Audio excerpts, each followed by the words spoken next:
আজকে এত মজা করে লাউ দিয়ে ট্যাংরা মাছের ঝোল রান্না করছিলাম যে একটা তরকারি দিয়েই 1 প্লেট ভাত নিমিষেই শেষ হয়ে যাবে।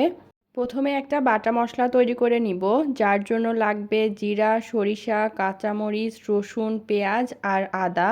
তারপর চুলায় কড়াই বসিয়ে প্রথমেই তেল গরম করে এর মধ্যে লবণ হলুদ মেখে রাখা ট্যাংরা মাছটা দিয়ে ভালোভাবে ভেজে তুলে নিচ্ছি।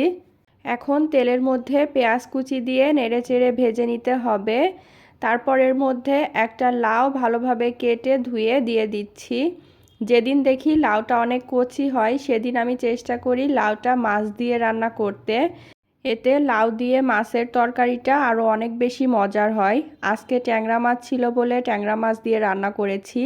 আমি বিভিন্ন রকম মাছ দিয়েই এইভাবে লাউয়ের তরকারিটা রান্না করে থাকি। তারপর স্বাদমতো লবণ দিয়ে ঢেকে দিয়েছিলাম কিছুক্ষণের জন্য। ঢাকনাটা উঠিয়ে বাটা মশলা সাথে ধনে গুঁড়া, হলুদের গুঁড়া দিয়ে লাউটাকে আরও ভালোভাবে কষিয়ে এর মধ্যে পরিমাণ মতো পানি দিলাম।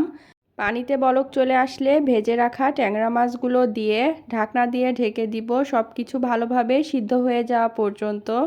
এই যে লাউ দিয়ে ট্যাংরা মাছের ঝোলটা একদম পুরোপুরি তৈরি হয়ে গেছে।